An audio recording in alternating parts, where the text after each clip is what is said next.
വഹദാനിയത്ത്, അവന്റെ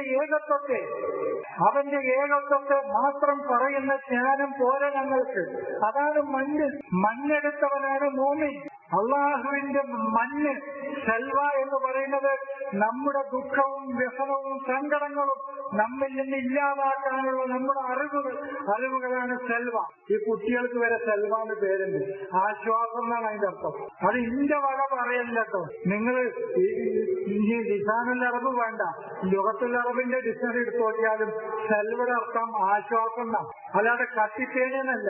കാടപ്പക്ഷിയും കട്ടിത്തേനും, ഞങ്ങൾ ഈ കാടപ്പക്ഷിയും കട്ടിത്തേനും തിന്നു മടുക്കും. ഞങ്ങൾക്ക് ഇനി കുറച്ച് വെള്ളരിയും കക്കരിയും പയറും വെണ്ടക്കയും ചീരിയും ഒക്കെ കുറച്ച് വേണം, എന്നാലും ഇനിയിപ്പോ ശരിയാവുള്ളൂ. അതല്ല വാഹിദ് എന്ന് പറഞ്ഞാൽ ഞങ്ങൾ ഒരുപാട് അള്ളാഹുവിന്റെ വഹദാനിയത്ത്, അതാണ് വാഹിദ്, അള്ളാഹുവിന്റെ വഹദാനിയത്തിനെ സ്ഥാപിക്കുന്ന ഞങ്ങളുടെ മനസ്സുകളിൽ കൽബുകളിൽ അള്ളാഹുവിന്റെ വഹദാനിയത്തിനെ ഊട്ടിയുറപ്പിക്കുന്ന ഈ ഒരു അറിവിനെ മാത്രം ഉൾക്കൊണ്ടുകൊണ്ട് മുന്നോട്ട് പോകാൻ ഞങ്ങൾക്ക് കഴിയില്ല. അതാണ് അവരുടെ ആവശ്യം. അതിനി ഒരു വ്യക്തിയായി കണ്ട് സമൂഹമായി കണ്ടോളൂ, കുഴപ്പമില്ല. ഇനി നിങ്ങൾ അതിന്റെ സ്വന്തത്തിൽ തന്നെ വായിക്കണ്ട. മൂസയായിട്ടൊരു വ്യക്തിയെ കണ്ടോളൂ. ആ മൂസ അള്ളാഹുവിന്റെ വഹദാനിയത്തിന്റെ അറിവ് മാത്രം ലോകത്തോട് പറയുകയാണ്. സത്യം ഒന്നേ ഉള്ളൂ, നൂറൊന്നേ ഉള്ളൂ, അല്ലേ? 100 രണ്ടെന്നല്ല.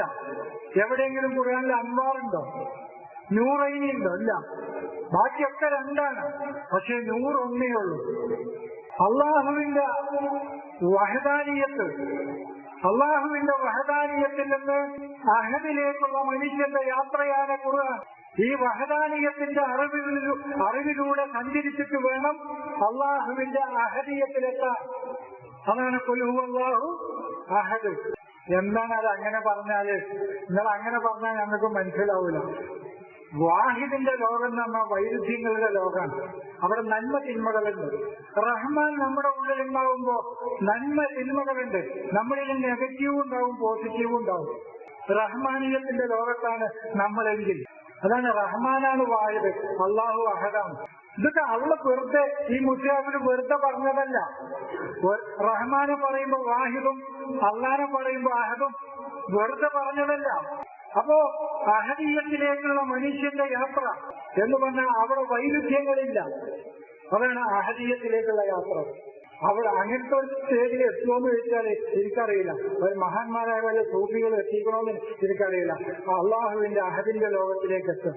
അവിടെ പിന്നെ തിന്മകളില്ല ആ മനുഷ്യനിൽ, നെഗറ്റീവ് ഇല്ല. പിന്നെ ആ മനുഷ്യനിൽ അവനിൽ കാരുണ്യം മാത്രമേ ഉള്ളൂ, അതിന്റെ വിപരീതമല്ല. സ്നേഹം മാത്രമേ ഉള്ളൂ, അതിന്റെ വിപരീതമല്ല. ദയ മാത്രമേ ഉള്ളൂ, അതിന്റെ വിപരീതമല്ല. വിനയം മാത്രമേ ഉള്ളൂ, അതിന്റെ വിപരീതം കിബിറില്ല. അങ്ങനത്തെ ഒരു ലോകത്തൊരു മനുഷ്യൻ സാംസ്കാരികമായി ഉയരുമെന്ന് ചോദിച്ചാൽ എനിക്കറിയില്ല. ഉയരുമെന്ന് ആരെങ്കിലും ഉയർന്നിട്ടുണ്ടോന്ന് എനിക്കറിയില്ല.